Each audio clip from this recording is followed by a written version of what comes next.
Good morning students. आज हम class 12 BSc chapter second principle of management की नई टॉपिक की स्टडी करेंगे, जिसमें हम पढ़ेंगे टेलर्स साइंटिफिक मैनेजमेंट।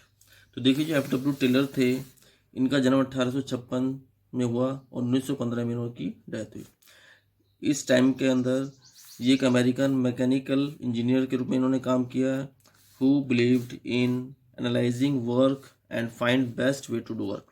जिस दौरान उन्होंने ये एनालाइज किया कि वर्क कैसे किया जाता है और क्या क्या बेस्ट तरीके हो सकते हैं काम को करने के, इसलिए इन्हें साइंटिफिक मैनेजमेंट के नाम से जाना जाता है, एफ डब्ल्यू टेलर।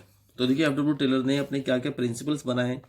पहला प्रिंसिपल था science and not rule of thumb. यानी जो कोई भी साइंस है, यानी कोई भी जो वर्क है, वो साइंटिफिक तरीके से किया जाएगा, ना कि रूल ऑफ थंब की वजह से। जैसे हम ये कहते हैं आम भाषा में कि जैसे जिसने सीखा उसी के हिसाब से वो काम को करता है। तो जो पीढ़ी दर पीढ़ी काम चलते आ रहे हैं, उस तरह से काम नहीं होना चाहिए।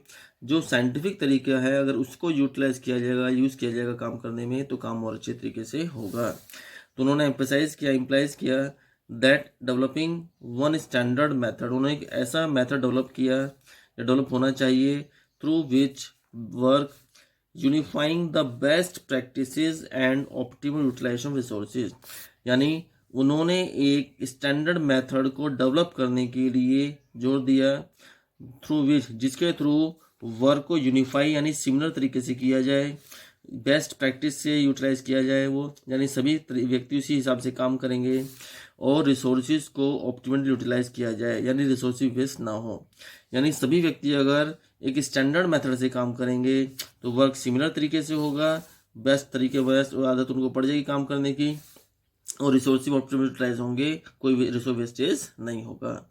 इसके बाद देखिए, दूसरा उनका प्रिंसिपल था हार्मोनी नॉट डिस्कार्ड। यानी काम जो होगा प्यार से होना चाहिए, उसमें कोई लड़ाई झगड़ा या डिस्कॉर्ड नहीं होना चाहिए, कोई उसमें डांट डपट नहीं होनी चाहिए। There should be mental revolution on part of managers. उन्होंने इसमें जो मैनेजर्स हैं उनकी तरफ से थोड़ा उनकी मानसिक प्रवृत्ति को बदलने के लिए प्रयास किया है।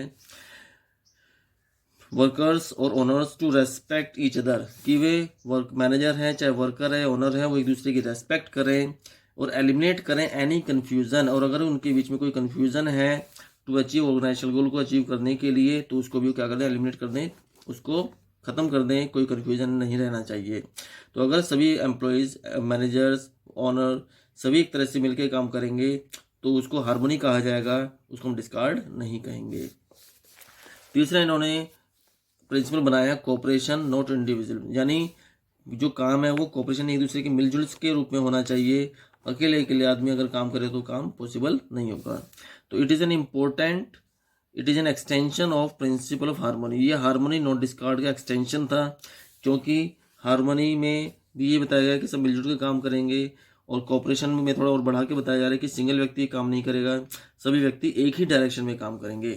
तो where the suggestions of workers should be adopted, जहां हम ये उन्होंने कहा कि वर्कर्स के सजेशंस को अडॉप्ट किया जाना चाहिए, and they should be not go on strike, और वो स्ट्राइक नहीं करेंगे, वो केवल काम ही काम करेंगे। There should be complete cooperation between employees and not individualism.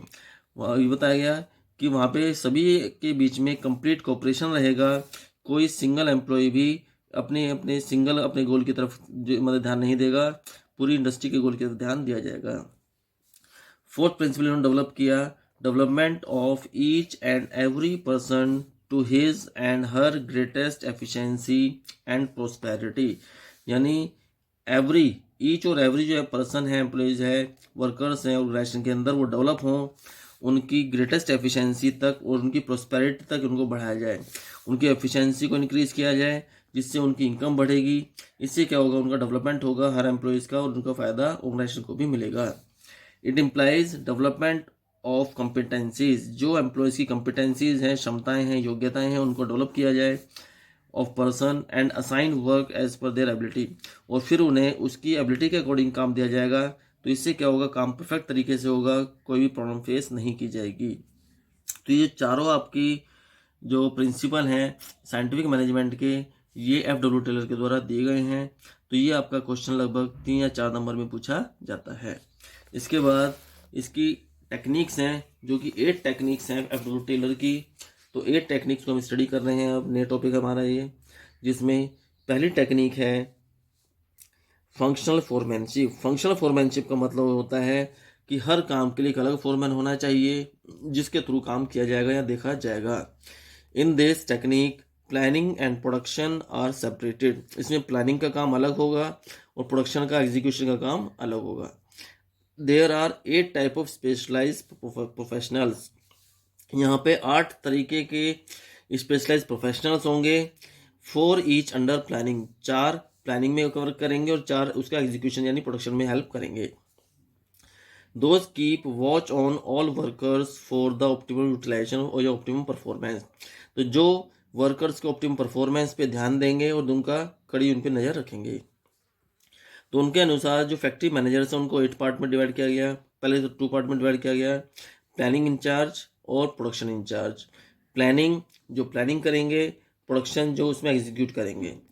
Planning in charge में पहला था इंस्ट्रक्शन कार्ड क्लर्क। जो इंस्ट्रक्शन देने का काम करेगा उसे इंस्ट्रक्शन कार्ड क्लर्क का नाम दिया गया। रूट क्लर्क जो उनके काम को चेक करेगा वो क्या काम कर रहे हैं, root clerk. Time and cost clerk तीसरा, जो ये चेक करेगा कि उनकी टाइमिंग क्या है, क्या क्या उनकी कॉस्ट एक एक एम्प्लॉयज़ की आ रही है।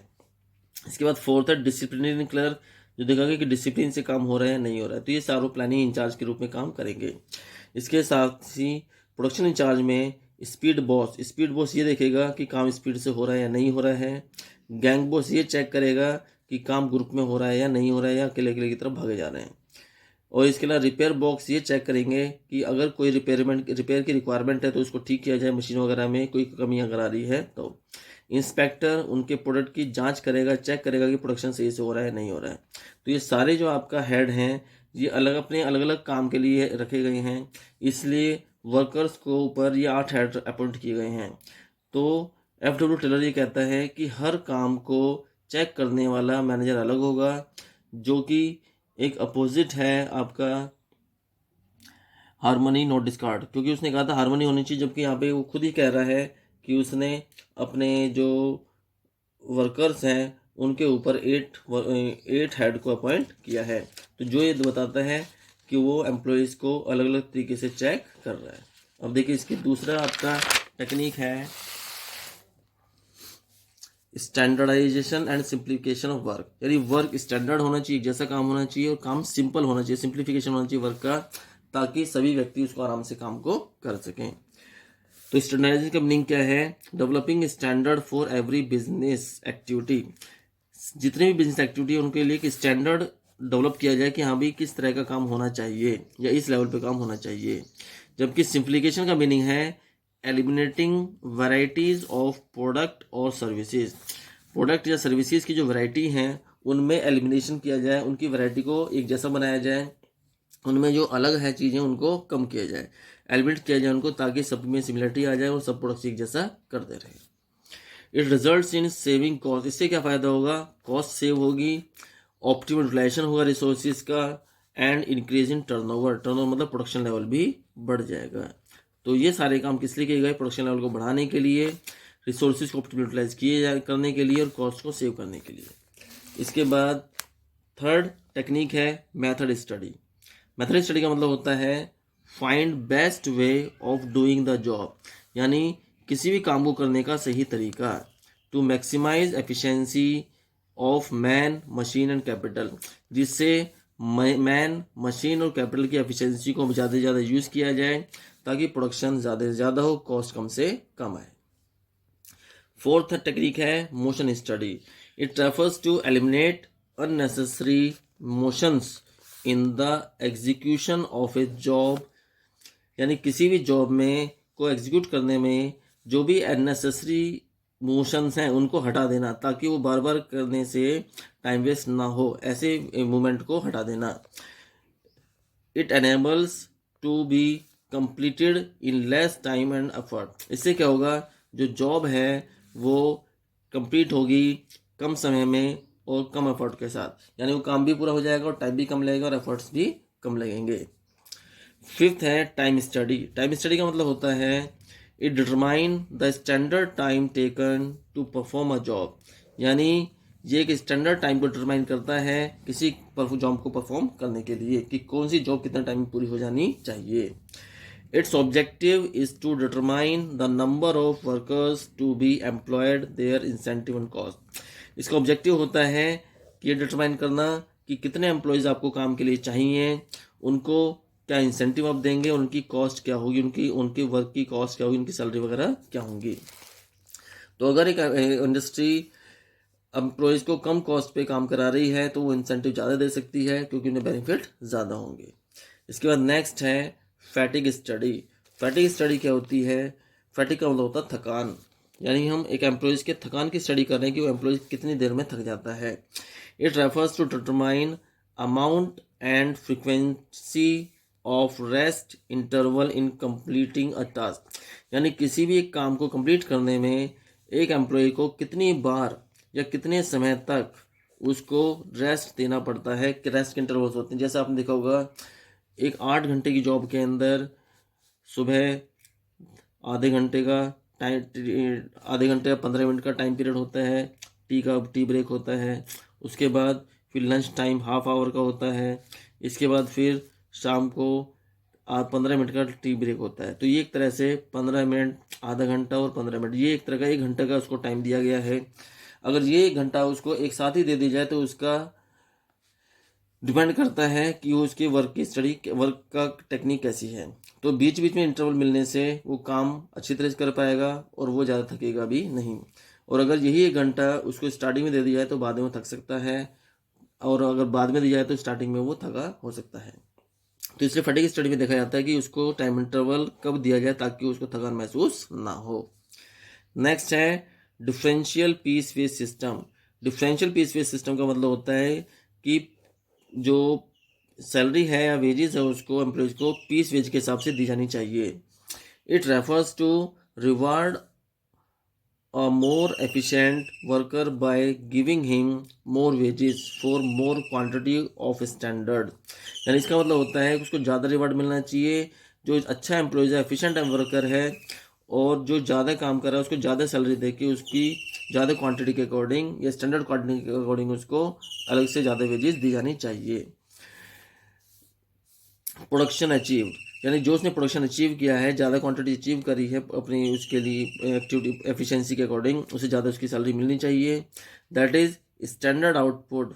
अब इसको हम एक एग्जांपल समझाते हैं। सपोज करो अगर एक कंपनी में डिसाइड किया गया कि स्टैंडर्ड आउटपुट उनका 50 पीसीस पर डे के हिसाब से है, और अगर 50 पीसीस के हिसाब से करेंगे तो 5 पर पीस के हिसाब से उसको पैसे मिलेंगे। अगर 50 से कम प्रोडक्शन करते हैं तो 4 पर पीस के हिसाब से पैसे मिलेंगे, और अगर 50 से ज़्यादा प्रोडक्शन करते हैं तो 6 रुपीज़ पर पीस के हिसाब से पैसे उसको दिए जाएंगे। सपोज 3 एम्प्लॉयज़ हैं A, B and C. A 45 unit produce करता है तो उसे 4 रुपये के हिसाब से अमाउंट मिलेगा, तो उसे मिलेंगे कुल 180 रुपये। जबकि बी जो 50 यूनिट प्रोड्यूस करता है उसे 5 रुपये के हिसाब से मिलेंगे अमाउंट, जो मिलेगा 250 रुपये। जबकि जो सी है वो 60 यूनिट प्रोड्यूस करता है अबाउट द स्टैंडर्ड आउटपुट, तो 60 × 6 यानी 360 उसको अमाउंट रिसीव होगा। तो इस तरह से जो एम्प्लॉय स्टैंडर्ड आउटपुट प्रोड्यूस कर रहा है उसे स्टैंडर्ड के अकॉर्डिंग मिल रहा है, जो स्टैंडर्ड आउटपुट प्रोड्यूस नहीं उसकी कम अमाउंट के हिसाब से उसको एक तरह से सैलरी दी जा रही है, और जो एम्प्लॉयज़ जो स्टैंडर्ड से भी अच्छा काम कर रहा है उसको ज़्यादा अमाउंट से सैलरी दी जा रही है। तो ये उसके एफिशिएंसी को और बढ़ाएगा क्योंकि उसे मेहनत का पूरा फ़ायदा मिल रहा है। अब देखिए इसकी लास्ट टेक्निक है मेंटल रिवोल्यूशन। मेंटल रिवोल्यूशन का मतलब होता है मानसिक प्रवृत्तियों में बदलाव लाना। It refers to change in the attitude of the workers, जिससे वर्कर्स और मैनेजमेंट के एटीट्यूड में चेंज लाया जाता है टूवर्ड्स वन अनदर, एक दूसरे के प्रति। फ्रॉम कंपटीशन टू कोऑपरेशन, पहले वो कंपटीशन से काम करते थे, वो कोऑपरेशन से काम कर रहे हैं। तो अगर यही चीज़ें सभी ऑर्गेनाइजेशन में फॉलो की जाएँ तो हो सकता है कि प्रोडक्शन लेवल पहले से ज़्यादा होगा, टारगेट्स अचीव हो पाएंगे, कॉस्ट कम हो जाएगी, एफिशिएंसी रिसोर्सेज की ज़्यादा होगी। तो इसलिए जो एफ.डब्ल्यू. टेलर हैं वो एक साइंटिफिक टेक्निक के जनक हैं जिन्हें फादर ऑफ साइंटिफिक टेक्निक के नाम से जाना जाता है। तो ये जो क्वेश्चन है आपका, ये केस स्टडी बेस्ड क्वेश्चन आते हैं और जिसके ऊपर आपको 6 मार्क का क्वेश्चन भी आता है और 4 मार्क के क्वेश्चन भी आ सकते हैं। तो इस तरह से ये वीडियो आपकी कंप्लीट हो रही है। तो अगर आपको ये वीडियो अच्छी लगी हो तो लाइक और शेयर करना ना भूलिए। ज़्यादा से ज़्यादा कमेंट कीजिए, शेयर कीजिए और बेल आइकन को प्रेस कीजिए ताकि आपको नई वीडियोस का नोटिफिकेशन टाइम टू टाइम मिलता रहे। और जिसने अभी तक चैनल को सब्सक्राइब नहीं किया है वो भी चैनल को सब्सक्राइब ज़रूर कर ले। थैंक यू, धन्यवाद, राधे राधे।